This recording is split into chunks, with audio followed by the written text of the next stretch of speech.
सबने कहा कि अब इकट्ठा हो जाओ।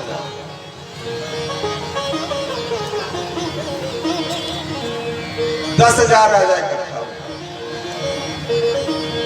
लेकिन फिर भी महाराज लगई न शंभु धरा सरासन कैसे, कामी वचन सती मन जैसे।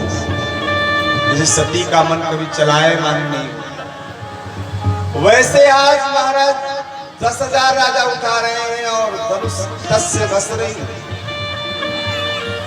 तो महाराज जनक जी सोचने लगे, अब तो आप लोग छोड़ो, अब आप कोई ऐसा कार्य नहीं कर पाओगे, तुम्हारे किसी के भाग्य में ऐसा नहीं है।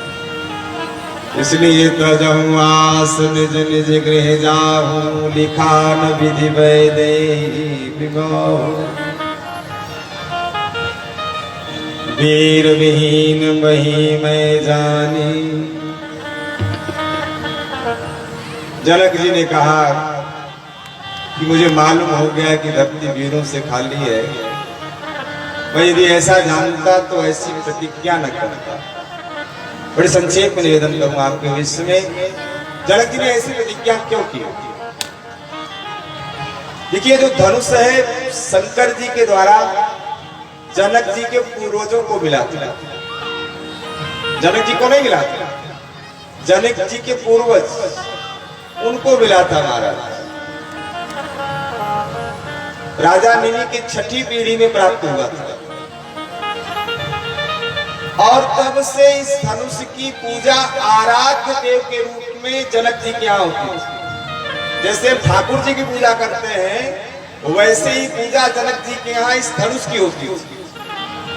जनक जी इसका रोज पूजन करते थे और धनुष जो था एक मंजूसे में रखा गया, एक पेटी में कवर कर रखा ऐसे, और उस मंजूसे की साफ सफाई सुनैना जी करती थी, रोज करती थी। लेकिन एक दिन स्त्रियों की ऐसी अवस्था होती है, उन्होंने नहीं किया, बेटी को जिम्मेदारी दिया, बेटी आप जाना कर दो। लेकिन सीता जी को जब ये अवसर बहुत दिन बाद मिला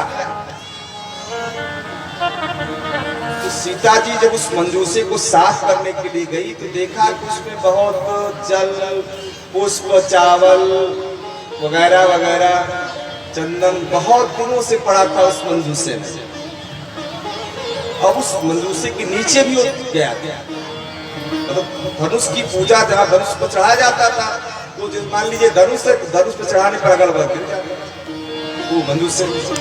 अब उन्होंने सोचा कि साफ तो कर लेंगे, लेकिन जो नीचे गया है धनुष को कैसे साफ होगा।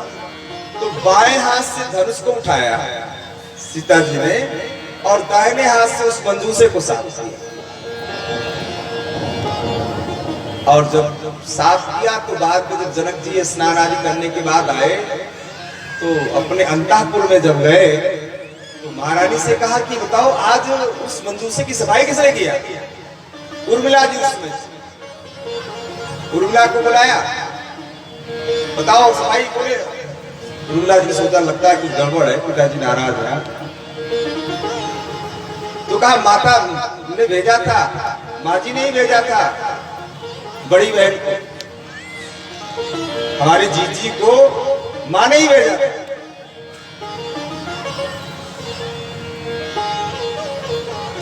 उस समय महाराज जनक जी ने कहा जाओ बुला कर लाओ सीता।